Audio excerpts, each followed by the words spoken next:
এত বড় চ্যালেঞ্জ করছে ইবলিস, ইবলিসে কিন্তু কবর আযাব নাই, আছে? ইবলিস মারবে কখন? যখন সিংহার ফুৎকার শুরু হবে।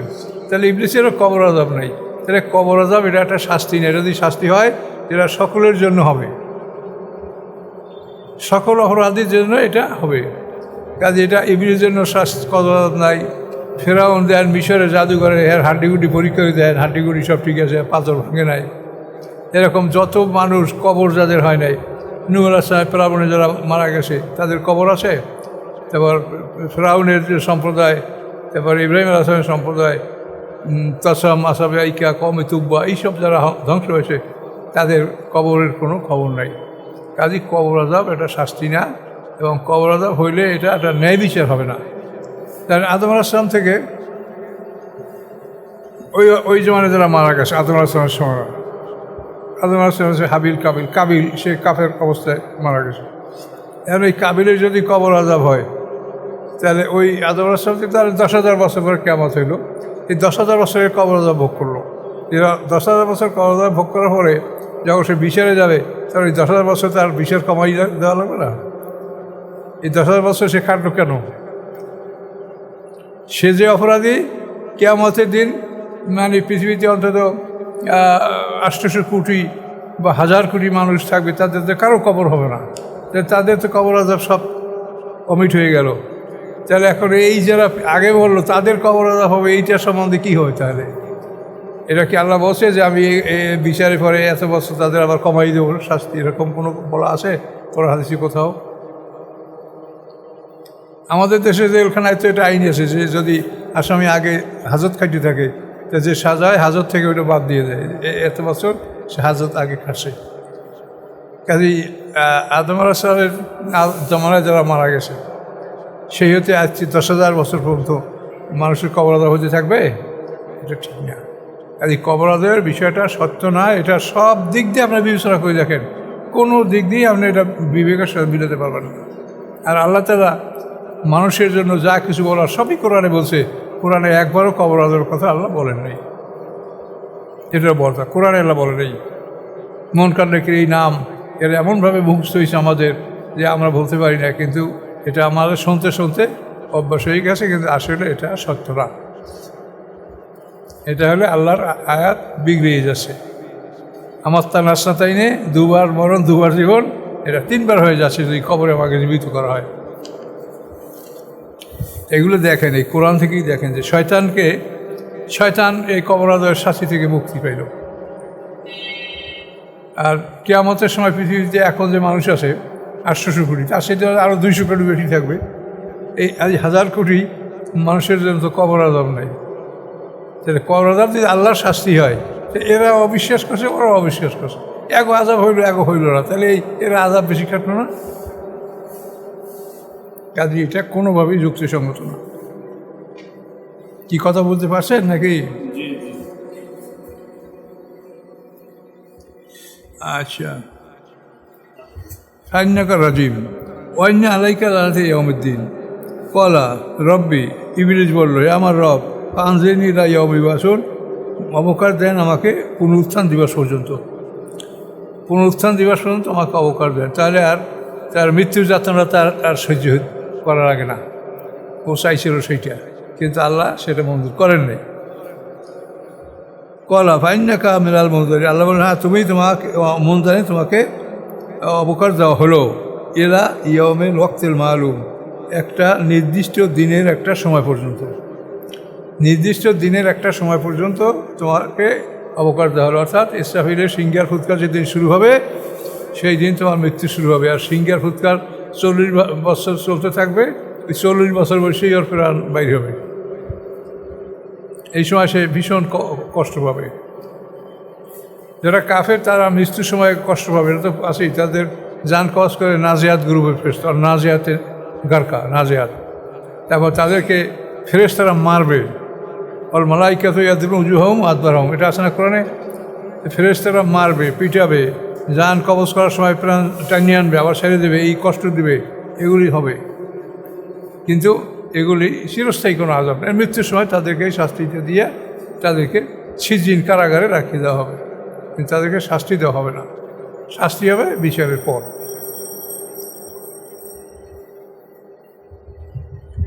আমাদের এই কথায় কোনো ব্যবধান নাই, শরীয়তের কোনো হুকুম পরিবর্তন নাই, কিচ্ছু নাই, সবই ঠিক আছে। কিন্তু এই যে মাঝে কবর আছে মানলে আমাদের সমস্যা সৃষ্টি হয়ে যাচ্ছে। যে আল্লাহর কোরআনে বসে জীবন দুইটা মরণ দুইটা, এটা যদি আমরা নষ্ট করে ফেলাই, তিনটা বানাই, তাহলে আল্লাহর কাছে কি জবাব দেবো আমরা? আসসালামু আলাইকুম। আমরা সূরা সোয়াদের 41 নম্বর আয়াত থেকে এখন আলোচনা শুরু করবো ইনশাআল্লাহ। আউযু বিল্লাহি মিনাশ শাইতানির রাজীম, বিসমিল্লাহির রহমানির রহিম। ওয়াজকুর আবদানা আইয়ুব ইয নাদা রাব্বাহু আন্নী মাসানিয়া শাইতানু বিনুসুব ওয়া আযাব। স্মরণ করো আমার বান্দা আইয়ুব আলাইহিস সালামের কথা। ইয নাদা রাব্বাহু, যখন তিনি ডাক দিলেন তার রবকে, আন্নী মাসানিয়া শাইতানু বিনুসুব, নিশ্চয়ই স্পর্শ করেছে শয়তান আমাকে কষ্ট সহকারে, আযাব নিয়া। নুসুব আযাব প্রায় একই শব্দ, মানে কষ্ট এবং শাস্তি। এই দুটো জিনিস নিয়েই শয়তান আমাকে আক্রমণ করেছে। এই আইয়ুব আলাইহিস সালাম হলেন ইয়াকুব আলাইহিস সালামেরই বংশধর। ইয়াকুব আলাইহিস সালামের যে ভাই ছিল আয়েজ আর ইয়াকুব তো দুই ভাই যমজ। এই আয়েজের পুত্র হলো মুসের পুত্র হলো আইয়ুব। বুঝতে পারছেন বিষয়টা?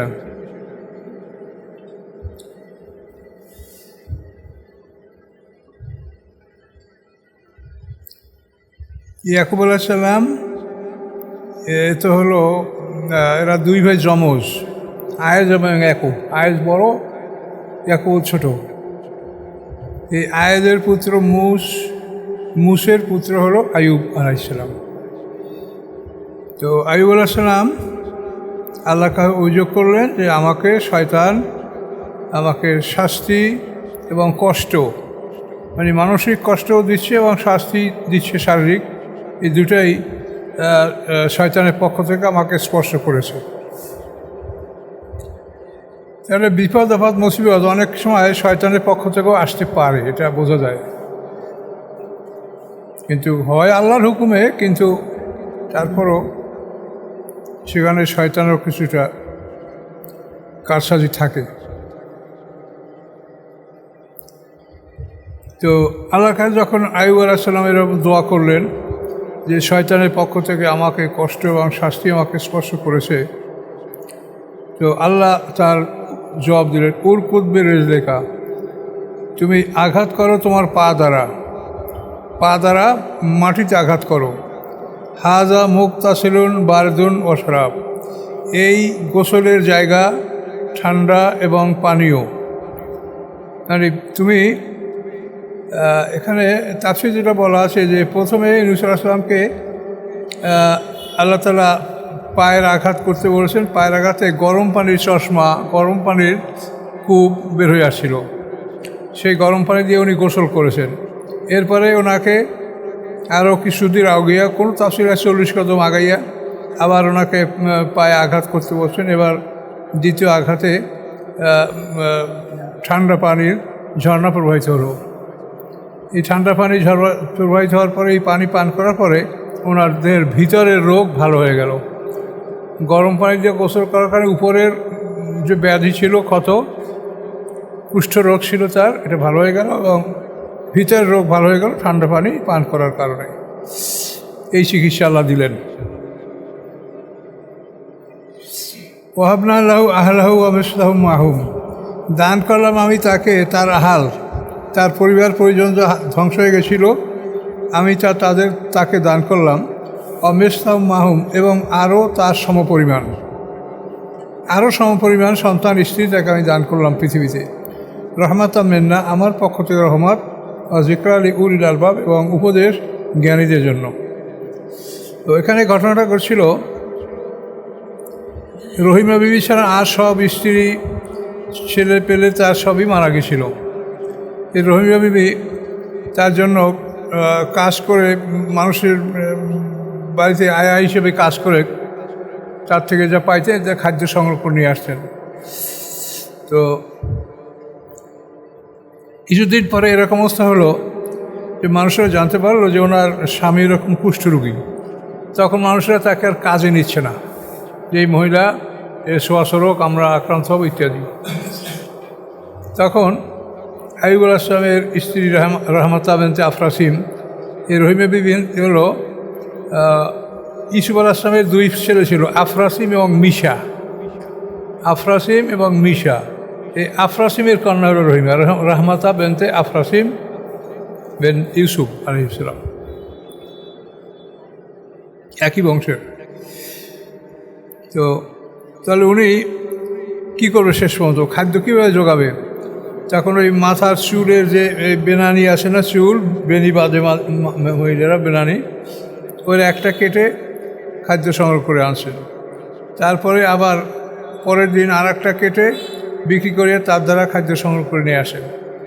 এখন শয়তান বলে যে তোমার স্ত্রী জেনা করতে গেছিল, সে ধরা পড়ছে এবং ধরা পড়ার কারণে তাকে শাস্তিমূলক মানুষ এই কাজ করে দিয়েছে, তার চুল কাটি রেখে দিয়েছে। তুমি দেখো তার মাথায় চুল নাই। এখন নবী, সে নবী হতে পারে, কিন্তু আল্লাহ যদি তারে কিছু না জানান, তো আমাদের রাসূলের অবস্থা। আর সে দিকে নিয়ে দুর্নাম এক মাস পর্যন্ত তিনি স্ত্রীর সাথে কথা বলেন নাই। এখানে ওই রকম। তো শেষ পর্যন্ত আইয়ুব নবী স্ত্রীর বলে মনে মনে রাগ করলেন যে আমি যদি ভালো হই তাই তোমাকে আমি 100 পিটন দেবো, 100 বেত্রাঘাত করবো আমি তোমাকে। তো এইটা কারণ, আরও অনেক কারণ তাফসীরে লেখা আছে। শয়তান ডাক্তারের বেশে আইসা রহিমা বিবির কাছে বলতো যে তোমরা তো আমাকে টাকা পয়সা দিতে পারবে না, আমি বিনা টাকায় তোমাদের চিকিৎসা করব, তোমরা বলবে যে অমুক ডাক্তারের চিকিৎসায় আমি ভালো হয়েছি, আমার কথা তোমরা লোকের কাছে বলবে যে অমুক। তো রহিমা বিবি মনে করছে যে আমরা টাকা পয়সা দিতে পারবো না, তার একটু সুনাম সুখ্যাতি বর্ণনা করতে তাতে অপরাধ কী? স্বামীর কাছে বললে যে এইভাবে উনি বলছেন। তখন আইয়ুব আলাইহিসসালাম রাগ করেছেন। আইয়ুব আলাইহিসসালাম বুঝতে পারছেন এটা শয়তানের কথা। যে কোনো কারণে হোক তিনি তাকে রাগ করে 100 বেত্রাঘাত করার অঙ্গীকার করেন, কসম করলেন আল্লাহর কাছে। এখন এই অবস্থাটা চলছে। এখন রহিমা বিবি আবারও খাদ্যের জন্য চলে গেছেন গ্রামে। এদিকে আল্লাহ তাআলা তার রোগ মুক্তির জন্য তিনি যে আল্লাহর কাছে দোয়া করছেন, এই রব্বিয়ানি মাসানিয়া দুর্রোগ, এই দোয়া করছেন, রোগ ভালো হয়ে গেছে। উনি সুস্থ হইয়া সেই ময়লার ভাগারে ওখানেই বসা আছেন। রহিমা বিবি আসেন গ্রাম থেকে, আসার পরে তিনি এখন তার স্বামীকে দেখতে পাচ্ছেন না। দেখেন সে একটা সুন্দর মানুষ। তখন তার কাছে জিজ্ঞাসা করেন যে ভাই, আমার এখানে একটা রুগী ছিল, কুষ্ঠ রুগী, সেই রুগীটা দেখি না, সেই রুগীটা কোথায়? আপনারা কিছু বলতে পারেন? তাকে কোনো শিয়াল বা কুকুরে নিয়ে গেছে, খেয়ে ফেলছে কিছুতে নাকি? তখন আইয়ুব নবী তাকে বলছে যে আমি তোমার স্বামী। কিন্তু রহিমা বিবি তখন বিশ্বাস করতে পারছিলেন না। তখন তিনি হাস দিয়েছেন, মুখের হাসিতে উনি চিনতে পারছেন যে হ্যাঁ, এ আমার স্বামী। এখন আল্লাহ তাআলা তাকে রোগ মুক্ত করছেন। রোগ মুক্ত কয় বছর সে রোগী ছিলেন, যে অনেক বছরের কথা বলা হয়, কেউ 18 বছর পর্যন্ত বলেন, কিন্তু ততটা না। তিনি রোগী ছিলেন ঠিকই, কতদিন সেটা বলা যায় না, হয়তো 2-1 বছর বা সবচেয়ে কম 6 মাসও হতে পারে। কিন্তু তাফসীরে বিভিন্ন রকম লিখছে, সর্বোচ্চ 18 বছর মতো লেখছে, 18 বছর মতো অসুস্থ ছিলেন। যে অত অসুস্থ ছিলেন না, কম সময় অসুস্থ ছিলেন। তো এখন স্ত্রী তাকে 100 কোড়া মারার কথা, বেত্রাঘাত করার কসম করছেন। এখন আল্লাহ তাআলা তাকে কীভাবে মুক্ত করলেন দেখেন। খুঁজবি আদিকার দেখছেন, তুমি লও তোমার হাতে এক মুষ্টি শলাকা, দেখছেন মানে শলাকা। খুঁজ লও বিয়াদিকা, তোমার হাতে দেখছেন শলাকা এক মুষ্টি। ফাদ্রে ভি, তার দ্বারা তুমি আঘাত করো তোমার স্ত্রীকে। ওলা তাহানাস, তুমি কসম ভঙ্গ করো না। ইন্না আযাদনাহু সাবেরা, নিশ্চয়ই আমি পেয়েছি তাকে একজন ধৈর্যশীল বান্দা। নেমাল আব্দ, কত সুন্দর বান্দা আমার। ইন্নাহু আওয়াব, তিনি ছিলেন প্রত্যাবর্তনশীল, অনুগত প্রত্যাবর্তনশীল। এভাবে আইয়ুব আলাইহিস সালামকে আল্লাহ তাআলা কসম থেকে মুক্ত করলেন। এভাবে আল্লাহ রসুল হাদিসে আছে, আল মুমিনুল আকসামা আবার রাহুল্লাহ তাআলা, আল্লাহ রসুল হাদিসে বলেন যে মোমেন যখন কসম করে আল্লাহ তাআলা তাকে কসম থেকে মুক্ত করে দেন। এই দেখেন কীভাবে আল্লাহ তাআলা তাকে মুক্ত করছে, যে 100 শলাকা হাতে নিয়ে একটা পিটান দাও, তাই তুমি 100 পিটান মারার কসম করছিলা, এটা আদায় হয়ে গেল। বুদ্ধি আল্লাহ দিচ্ছেন।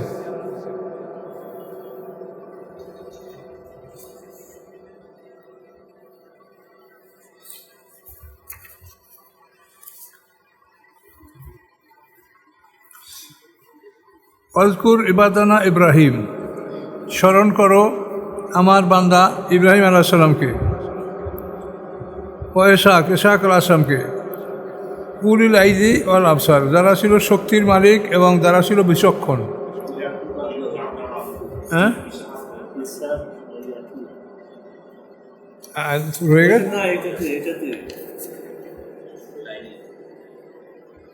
ওয়াজকুর ইবাদানা ইব্রাহিমা ও ইসহাকা ও ইয়াকুবা, স্মরণ করুন আমার বান্দাদের কথা, ইব্রাহিম আলাইহিস সালাম, ইসহাক আলাইহিস সালাম এবং ইয়াকুব আলাইহিস সালাম। এরা তো জানতেই পারছেন, ইব্রাহিম আলাইহিস সালামের পুত্র ইসহাক আলাইহিস সালাম, আর ইসহাক আলাইহিস সালামের পুত্র হল ইয়াকুব আলাইহিস সালাম।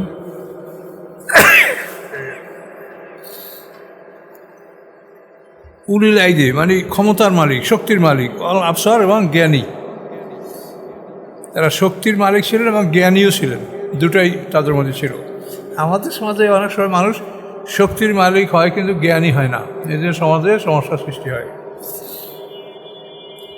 ইন্না আখলাসনাহুম বিখালিসাতিন যিকরিদ্দার, আল্লাহ বলেন নিশ্চয়ই আমি খালেস করেছি তাদেরকে বেখালিসাতিন যিকরিদ্দার, পরকালের ঘরকে স্মরণের জন্য, পরকালের গৃহের স্মরণের জন্য আমি তাকে খাঁটি করেছি, পরিশুদ্ধ করে আমি তাদেরকে সৃষ্টি করেছি। ইন্নাম ইন্দানা লামিনাল মুস্তাফাইন আখিয়ার, নিশ্চয়ই ইন্দানা আমার কাছে তারা ছিল মুস্তাফাইন মানে পছন্দনীয়, বাছাইকৃত, আখিয়ার এবং উত্তম। আখিয়ারও মানে বাছাই করা, মুস্তাফাইরও বাছাই করা, যেমন আমরা উত্তম এবং বাছাইকৃত তারা বান্দা ছিল। আল্লাহ বলছেন আমার। ওয়াজকুর ইসমাইল ইয়াসা ওয়াজাল কফিল কুল্লু মিনাল আখিয়ার, স্মরণ করুন আমার বান্দা ইসমাইল আসলামের কথা। ইসমাইল আসলাম ইব্রাহিম আসলামের প্রথম পুত্র, ইয়াসা আলাইহিস সালাম ও জুলকিফালের কথা।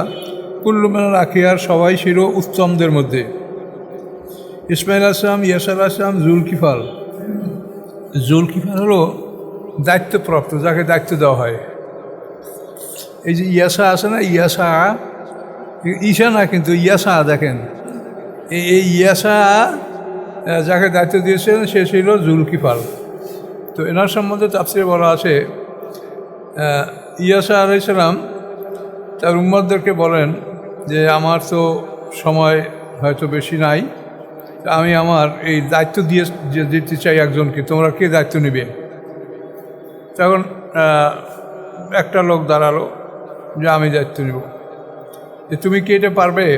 তুমি দিনে রোজা রাখবে, রাত্রে আল্লাহ ইবাদত করবে, এবং তুমি রাষ্ট্রীয় পরিচালনার জন্য সময় ভাগ করে তুমি রাষ্ট্রীয় পরিচালনার কাজ করবে। তো দিনে তোমার রোজা রাখা এবং রাষ্ট্রীয় কাজ পরিচালনা করা, আর রাতে তোমার তাহাজ্জুদ নামাজ ইবাদত এগুলো করা। তুমি করতে পারবে কি না? তো বলছে পারবো, কিন্তু তাকে সেদিনও দিলেন না দায়িত্ব। এবার দ্বিতীয় দিন উনি আবার বললেন যে আমার দায়িত্ব কে নেবে? কেউই বলল না, ওই লোকটাই বললেন। তৃতীয় দিন তিনি আবার ডাক দিলেন, তখন ওই লোকটাই বললো, আর কেউ বললো না। তখন তাকে ডাকলো, দেখে বলল এই তোমার কাজ, তুমি দিনে রাষ্ট্র পরিচালনা করবে, বিচার ব্যবস্থা করবে, রাত্রে তাহাজ্জুদ নামাজ করবে, এবং তুমি রাগ করতে পারবে না, কারোর সাথে, এটা তোমার খেয়াল রাখতে হবে। এখন উনি এই শর্ত মানিয়ে নিয়ে উনি দায়িত্ব নিলেন। ইয়াসা আলাইহিস সালাম, ইয়াসা আলাইহিস সালাম পরে জুলকিফাল, কুল্লু মিনাল আখিয়ার, এরা সবাই ছিল উত্তমদের মধ্যে। আচ্ছা, হাজা যিকরুন, এখানে তাফসীরে বলা আছে যে এভাবে ওনার জুলকিফার দায়িত্ব পালন করছেন। তো একদিন শয়তান তার বিশ্রামের সময় দ্বিপ্রহরে, যখন দ্বিপ্রহরে জহুরি নামাজ পড়ার পরে মানুষ বিশ্রামে যায়, উনিও সময় বিশ্রামে যাবেন, বিশ্রামের টাইম। আর সকালবেলা 12টা পর্যন্ত ওনার আদালত। এই বিশ্রামের টাইমে শয়তান এসে তাকে দরজা খটখটাইয়া ডাকছে, কি যে জনাব আপনি তো বিচারক, আমার এই যে শত্রুপক্ষ এতই বিচক্ষণ যে কোনোভাবে আমি তার সঙ্গে মোকাবেলা করতে পারি না। সে মানুষকে কথা বললে ভুলেই ফেলায়, অন্যরকম বুঝায়, তার সঙ্গে আমি কোনো রকম পারি না। আপনি দয়া করে তার ব্যাপারে আমার ব্যাপারে ফয়সালা করে দেন। তো বলছে যে তুমি কালকে কোর্টের সময় আসবে, তুমি এখানে এখন আসলে এটা বিশ্রামের সময় হবে না, কালকে আসবা।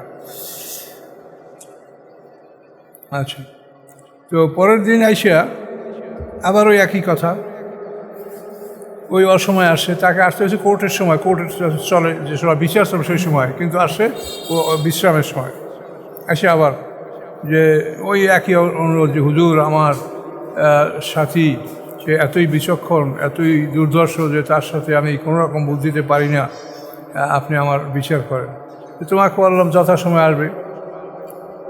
তো হুজুর আমি তো আসতে পারি না যথাসময়, এই জন্য আপনার কাছে অপরাহ্নে আসলাম।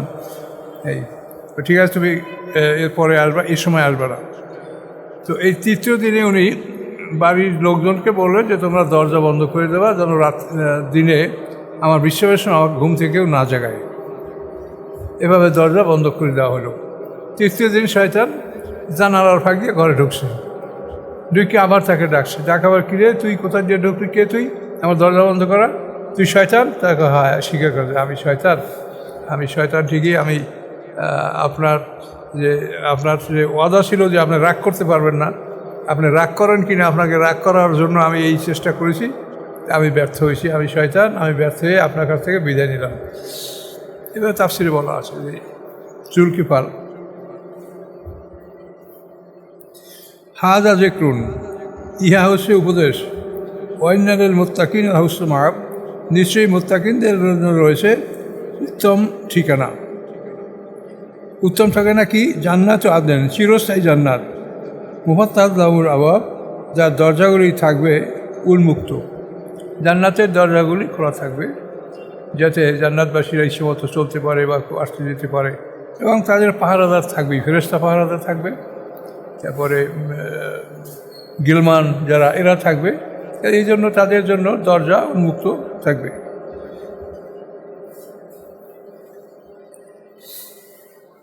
মুত্তাকিনা ফিহা ইয়াদউনা ফিহা বিফাকিহাতিন ওয়া ফাকিহাতিন কাসীরাতুশ শারাব। মুত্তাকিনা ফিহা, তারা উহার মধ্যে হেলান দিয়ে বলবে, ইয়াদউনা ফিহা, ডাকবে উহার মধ্যে, বিফাকিহাতিন, ফলসহ, কাসীরাতিন, অনেক, ও শারাব, এবং পানীয়, ফল এবং পানীয় সহ খাদেমদেরকে ডাকবে যে এটা নিয়ে আসো, ওইটা নিয়ে আসো। আর জান্নাতের কলিমগুলো হলো সুবহানাকা আল্লাহুম্মা। সুবহানাকা আল্লাহুম্মা বললেই ফেরেশতা এবং গলমান এরা হাজির হবে, যে কিষান জাহাসামা বলেন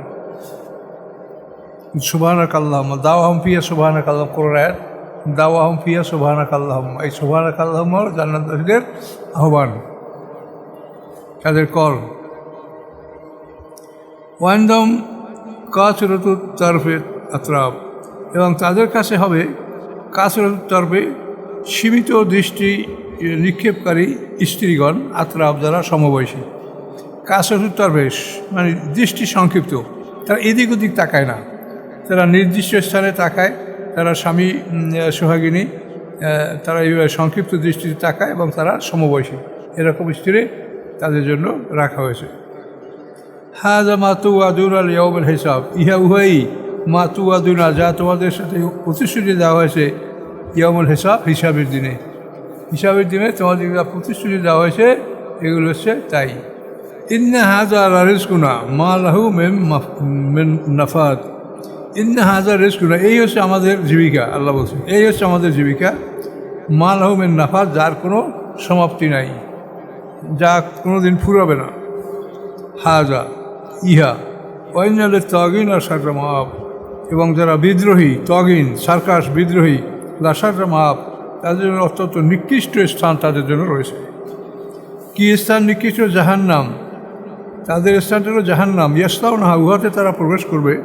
বিসাল মেহাদ, কত নিকৃষ্ট সেই ঠিকানা। মেহাদ মানে শয়নকক্ষ, ঠিকানা। হাজা, এই হচ্ছে তোমাদের বিবরণ। ফালিয়াজুকুহু, হ্যাঁ, তোমরা উহার স্বাদ গ্রহণ করো, তোমরা এই জাহান্নামের স্বাদ গ্রহণ করো। হামিমু কাসাক, গরম পানি এবং পুজ, রক্ত যা গলা আটকিয়ে দেবে, এগুলি হবে তোমাদের খাদ্য এবং পানীয়।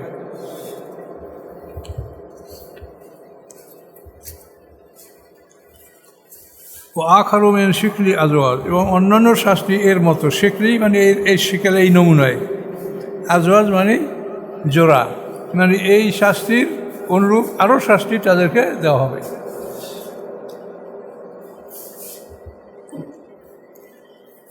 হাজা ফৌজুম মুক্তাহে মাহকুম, এবং আল্লাহ এই দল মুক্তাহে মাহকুম, যে তোমাদের সাথে তারা প্রবেশ করবে।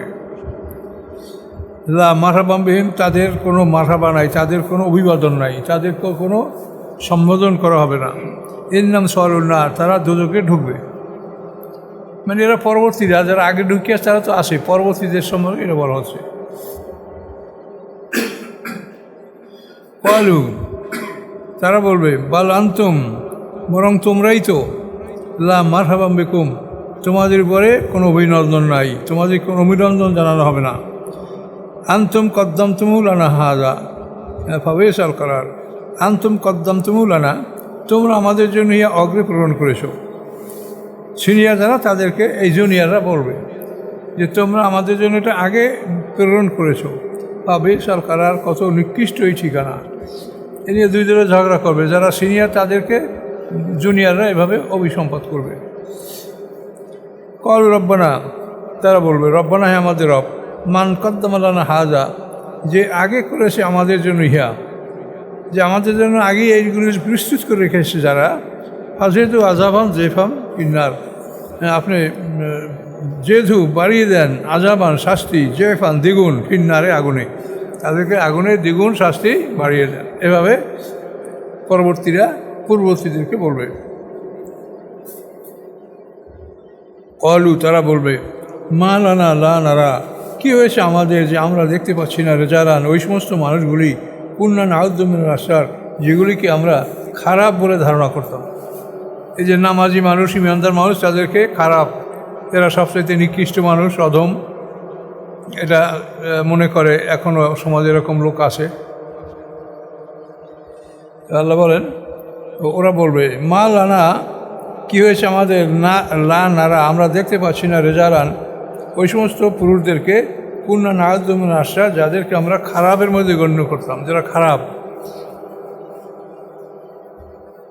তারা কই।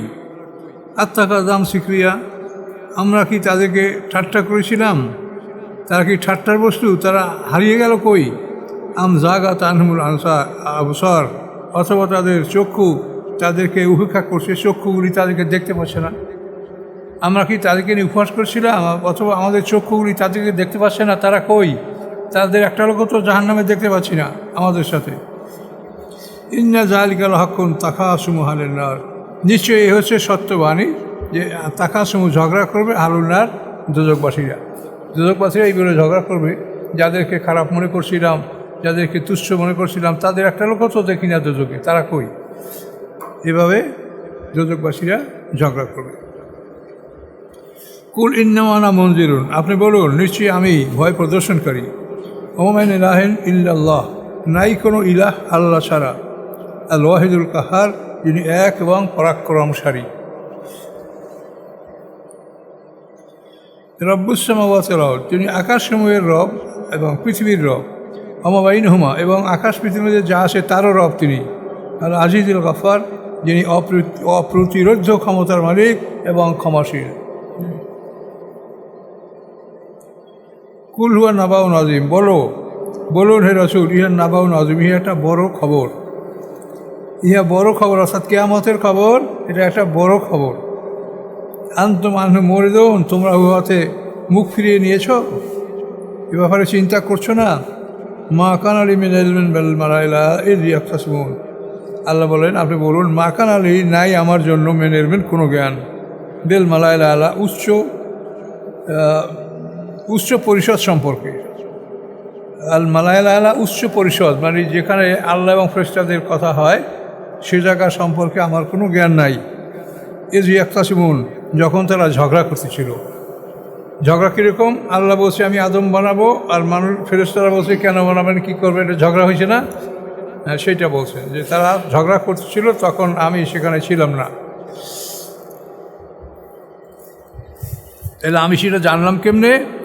এই হা ইলাইয়া, যে নিশ্চয়ই ইহা ওহী করা হয়েছে আমার প্রতি, ইল্লা ব্যতীত আন্নামা আনা নাজির মুবিন, যে নিশ্চয়ই আমি তোমাদের জন্য স্পষ্ট ভয় প্রদর্শনকারী, এই হিসেবে আমাকে ওহী করা হয়েছে, এই হিসেবে আমি জানছি। কারণ সেখানে ফেরেশতা এবং আল্লাহর সাথে যে আদম সৃষ্টি নিয়ে তর্ক বিতর্ক হয়েছিল সে জায়গায় আমি উপস্থিত ছিলাম না। ইসকাল রাব্বুকাল মালাইকা, যখন বলছিলেন আপনার রব ফেরেশতাদেরকে, ইন্নী খালিকুন বাশারাম মিন তিন, নিশ্চয়ই আমি সৃষ্টি করতে যাচ্ছি মানুষকে মাটি হতে মানুষ সৃষ্টি করে যাচ্ছি, এটা যখন আল্লাহ বলছিলেন এবং এটি নিয়ে তর্ক হয়েছিল সে সময় আমি উপস্থিত ছিলাম না। ফাইজা সাব্বাইতু, অথবা যখন আমি ঠিকঠাক করে তৈরি করলাম, আল্লাহকে আমি সুন্দর করে যেভাবে বানানো দরকার সুন্দর করে বানালাম। ও নাফাকতু ফীহি মির রূহি, এবং ফুঁকে দিলাম তার মধ্যে আমার রুহু, প্রাণ। এই রুহুটা আল্লাহর পক্ষ থেকে, এটার কোনো ব্যাখ্যা আমাদের কাছে নাই। আমি আমার পক্ষ থেকে রুহু ফুঁকে দিলাম। কাউ লাহু সাজিদ, আর অতঃপর তোমরা সবাই লুটিয়ে পড়ো সেজদায়, এবং তাদের আদেশ করো তোমরা সবাই সেজদায় লুটিয়ে পড়ো। আর সাজাদাল মালাইকাত কুল্লুম আজমাউন, অথবা সেজদা করলো ফেরেশতাগণ সবাই, আজমাউন মানে প্রত্যেকে, কোনো ফেরেশতা বাকি থাকলো না, সবাই। ইল্লা ইবলিস, ব্যতীত ইবলিসও ফেরেশতাদের মধ্যে ছিল, ইবলিস সেজদা করলো না। ইস্তাকবারা, অহংকার করলো, ওয়াকানা মিনাল কাফিরিন, এবং সে ছিল কাফেরদের অন্তর্ভুক্ত, সে আগে থেকেই কাফেরদের অন্তর্ভুক্ত ছিল। ওয়ালা ইয়া ইবলিসও মা মানাকা আন তাসজুদা লিমা খালাকতু বিয়াদি, ইবলিসের ইতিহাস আপনারা জানেন যে কীভাবে আল্লাহ তাকে সৃষ্টি করছে। কলা ইয়া ইবলিস, আল্লাহ বলেন, হে ইবলিস, মা মানাকা, কোন জিনিস তোমাকে নিষেধ করছে, আন তাসজুদা লিমা খালাকতু বিয়াদিয়া, সেজদা করতে ওই বস্তুকে যে সৃষ্টি করছি আমি তাকে আমার হাত দ্বারা আমি যাকে সৃষ্টি করছি তাকে সেজদা করতে কোন বস্তু তোমাকে নিষেধ করলো বলো? আস্তাকবারতা, তুমি অহংকার করছো, আমকুন তোমার আলিন, না তুমি বড়দের অন্তর্ভুক্ত হয়েছ, তুমি মনে করো আমি বড়। কোনটা? কলা ইবলিস জবাব দিল, কলা আনা খায়রুম মিনহু, আমি আদমের চাইতে ভালো। কেন? খলাকতানি মিন নারিন ওয়া খলাকতাহু মিন তিন, সৃষ্টি করছেন আপনি আমাকে আগুন থেকে, আর সৃষ্টি করছেন তাকে আপনি মাটি হতে। আমি আগুনের তৈরি আর আদম মাটির তৈরি, কাজে আমি উত্তম। আমি সৃষ্টিগতভাবে তার আগে, আমার বাপদাদা আগে, এদের আগে আসে পৃথিবীতে। কলা ফাকরুজবেন, আল্লাহ বলেন, বের হও তুমি এখান থেকে, তুমি যে ফেরেশতাদের মধ্যে ছিলে এই ফেরেশতাদের দলমুক্ত দল থেকে তুমি এখন বের হও। আইন্নাকা রাজিম, নিশ্চয়ই তুমি অভিশপ্ত, তোমার অভিশপ্ত করা হয়েছে, তুমি ওখান থেকে বের হও। ওয়াইন্না আলাইকা লানাতি ইলা ইয়াউমিদ্দিন, এবং নিশ্চয়ই তোমার উপরে আমার লানাত ইলা ইয়াউমিদ্দিন, প্রতিদান দিবস পর্যন্ত লানাত। আর এরপরে আর তো আর লানাত, এরপরে তো শাস্তি। এখানে দেখেন, ইবলিসের মতো আল্লাহর সাথে বেয়াদবি করার আর কোনো সৃষ্টি আছে? কেউ না।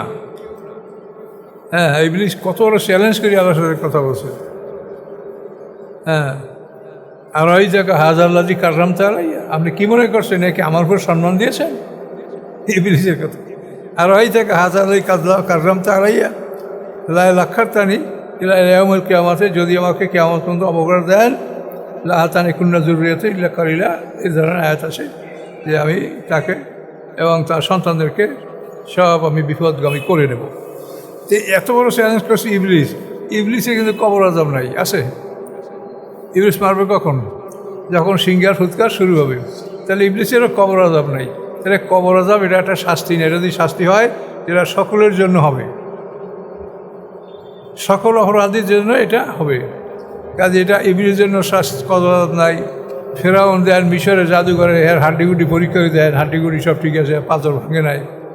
এরকম যত মানুষ কবর যাদের হয় নাই, নূহ আলাইহিস সালাম ফেরাউনে যারা মারা গেছে তাদের কবর আছে। তারপর ফেরাউনের যে সম্প্রদায়, তারপর ইব্রাহিম আলাইহিস সালামের সম্প্রদায়, তাসাম আসাবে আইকা কমে তুব্বা, এইসব যারা ধ্বংস হয়েছে তাদের কবরের কোনো খবর নাই। কাজী কবর আযাব এটা শাস্তি না, এবং কবর আযাব হইলে এটা একটা ন্যায় বিচার হবে না। তার আদম আলাইহিস সালাম থেকে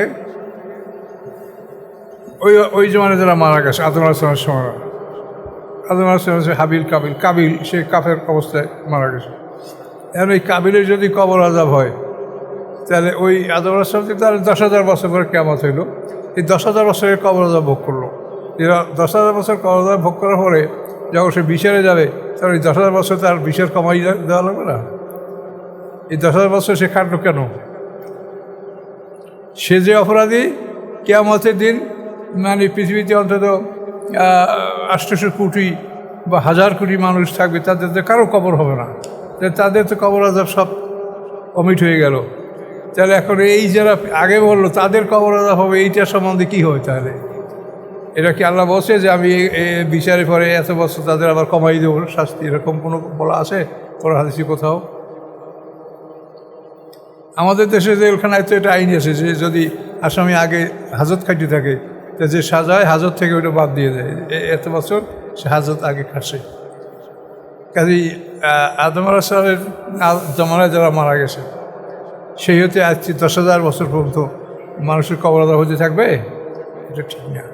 কাজে কবর আযাবের বিষয়টা সত্য না, এটা সব দিক দিয়ে আপনার বিবেচনা করে দেখেন, কোনো দিক দিয়ে আপনি এটা বিবেকের সাথে মিলাতে পারবেন না।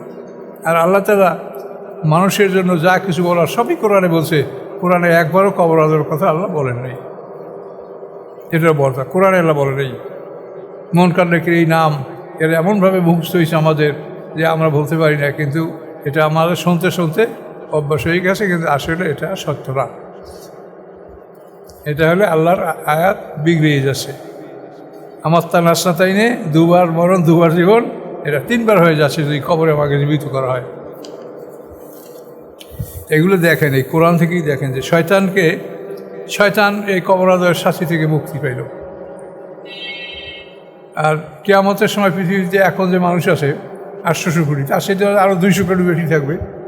এই 1000 কোটি মানুষের জন্য তো কবর আযাব নাই। তাহলে কবর আযাব যদি আল্লাহর শাস্তি হয়, এরা অবিশ্বাস করছে, ওরা অবিশ্বাস করছে, এক আযাব হইল এক হইল না, তাহলে এরা আযাব বেশি কাটলো না? কাজে এটা কোনোভাবেই যুক্তিসঙ্গত না। কি কথা বলতে পারছেন নাকি? আচ্ছা, ফাইন্নাকা রাজিম ওয়াইন্না আলাইকা লানাতি ইয়াউমিদ্দিন কলা রব্বি, ইবলিস বলল, আমার রব, আনজিরনি ইলা ইয়াউমি ইউবআসুন, অবকাশ দেন আমাকে পুনরুত্থান দিবস পর্যন্ত, পুনরুত্থান দিবস পর্যন্ত আমাকে অবকাশ দেন। তাহলে আর তার মৃত্যুর যাতনা তার আর সহ্য করার আগে না, ও চাইছিল সেইটা, কিন্তু আল্লাহ সেটা মঞ্জুর করেন নাই। কলা ফাইন্নাকা মিনাল মুনজারিন, আল্লাহ বলেন হ্যাঁ তুমি তোমাকে মুনজারিন, তোমাকে অবকাশ দেওয়া হলো। এরা ইয়াউমিল ওয়াক্তিল মালুম, একটা নির্দিষ্ট দিনের একটা সময় পর্যন্ত, নির্দিষ্ট দিনের একটা সময় পর্যন্ত তোমাকে অবকাশ দেওয়া হলো। অর্থাৎ ইসরাফিলের সিংহার ফুৎকার যেদিন শুরু হবে সেই দিন তোমার মৃত্যু শুরু হবে। আর সিংহার ফুৎকার 40 বছর চলতে থাকবে, 40 বছর বয়সেই ওর প্রাণ বাইরে হবে। এই সময় সে ভীষণ কষ্ট পাবে। যারা কাফের তারা মৃত্যুর সময় কষ্ট পাবে, এটা তো আছেই। তাদের জান কস করে নাজিয়াত গ্রুপের ফেরেশতা, নাজিয়াতের গারকা নাজিয়াত, তারপর তাদেরকে ফেরেশতারা মারবে। অল মালাইকাতু ইয়াদরিবুনা উজুহাহুম আদবারহুম, এটা আছে না কোরআনে? ফেরেশতারা মারবে, পিটাবে, জান কবজ করার সময় প্রাণ টানিয়ে আনবে, আবার ছেড়ে দেবে, এই কষ্ট দেবে, এগুলি হবে। কিন্তু এগুলি চিরস্থায়ী কোনো আযাব নেই। মৃত্যুর সময় তাদেরকে শাস্তিটা দিয়ে তাদেরকে সিজিন কারাগারে রাখিয়ে দেওয়া হবে, কিন্তু তাদেরকে শাস্তি দেওয়া হবে না, শাস্তি হবে বিচারের পর।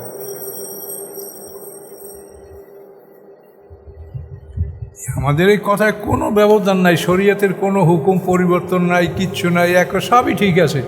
কিন্তু এই যে মাঝে কবর আযাব মানলে আমাদের সমস্যা সৃষ্টি হয়ে যাচ্ছে। যে আল্লাহর কোরআনে বসে জীবন দুইটা মরণ দুইটা, এটা যদি আমরা নষ্ট করে ফেলাই 3টে বানাই, তাহলে আল্লাহর কাছে কি জবাব দেবো আমরা?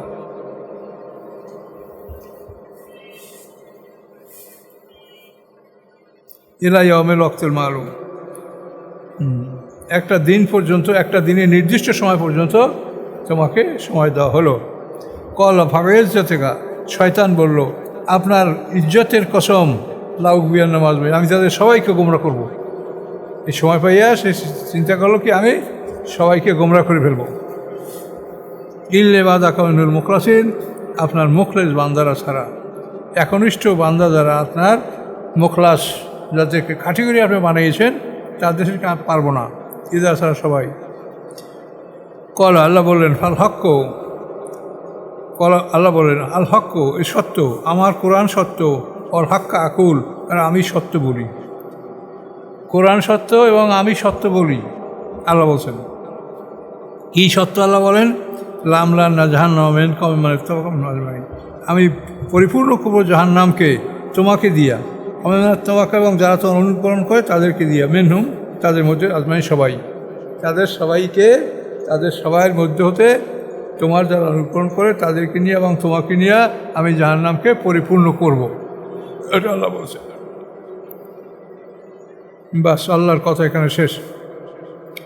কুল মা আসআলুকুম আলাইহি মিন আজরিন, আপনি বলুন যে আমি তোমাদের কাছে এই তাবলীগের বিনিময়ে কোনো কিছু চাই না।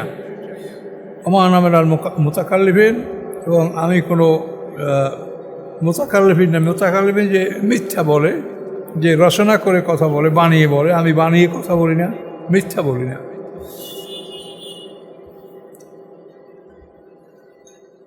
এই তাকাল্লুফ জিনিসটা হলো কি জানেন, আপনি এক জায়গায় মেহমান হয়েছেন, এখন আপনার খাইতে দেশে, আপনি খাবেন, কিন্তু তারপরও না না দিয়েন না, দিয়েন না, কিন্তু দিলে কিন্তু আপনি খুশি খান, কিন্তু বলতেছেন আমাকে দিয়েন না, এই খবরটা দিয়েন না, এটা বলবেন না। যতক্ষণ খেতে পারেন ততক্ষণে না বলবেন না, যখন পারবেন না তখন বলেন যে আমাকে আর দিবেন না। আর যদি খাইতে পারেন আর বলেন দিয়েন না, দিয়েন, এইটার নাম তাকাল্লুফ। কথা বুঝতে পারেন? এটা করা যাবে না। আমার নাম মুতাকাল্লিফিন ইন হুয়া ইল্লা যিকরুল লিল আলামিন, নেই নয় ইহা বরং উপদেশ সৃষ্টিকুলের জন্য। এই কোরআন সৃষ্টিকুলের জন্য, সমস্ত সৃষ্টি জগতের জন্য উপদেশ। আল্লাহ তাআলামুনা নাবাউ বা'দা হিন, অবশ্যই তোমরা জানবে তার খবর, এই কোরআনের খবর কিছু সময় পর। কোরআনে যা বলা হয়েছে সব খবরগুলোই তোমরা দেখতে পাবে কিছু সময় পর, এই সব জিনিসগুলো অনুষ্ঠিত হচ্ছে, ইনশাআল্লাহ দেখতে পাবে তোমরা।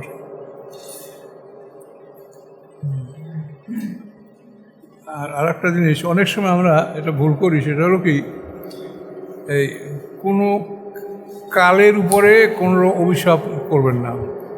বৃষ্টি হয়েছে এখন, সেলা এত বৃষ্টি, এগুলো কি মানুষ সহ্য করতে পারে? এটা বলা আপনাদের পাপ। কেন? এই বৃষ্টির মালিক হচ্ছে আল্লাহ। ঝড় বৃষ্টি বালা মুসিবত যাই হোক, এইটার উপরে কোনো রকম আপনি খারাপ মন্তব্য করবেন না, এটা ধৈর্য ধারণ করবেন, মনে করে এটা আল্লাহর পক্ষ থেকে হয়েছে, আল্লাহ আমাকে এটা দূর করবেন। কখনোই কোনো বিধি বাধাবাদ বালা মুসিবতে আপনি রেক করবেন না। ও আনাদ্দার, আল্লাহ বলছেন তোমরা কালকে গালি দিও না, আমি কাল, মানে কাল বর্ষাকাল, শীতকাল, গ্রীষ্মকাল, ভীষণ গরম, একেবারে গরম অস্থির গেছে, সহ্য হয়, এরা কি পাঁচে সহ্য করতে পারে? এরা কিন্তু আমি কাকে বলছেন? গ্রীষ্মের মালিককে, আল্লাহ তো সব। এটা চিন্তা করতে হবে যে আমার মানে আসলে জিহ্বাটাকে রক্ষা করা এটা বিরাট ব্যাপার। জিহ্বা রক্ষা করিয়া কথা বলতে পারাটা এটা সবচেয়ে বড় ব্যাপার। আলহামদুলিল্লাহ। এরপরে শুরু আমাদের কি জুমার। আল্লাহুম্মা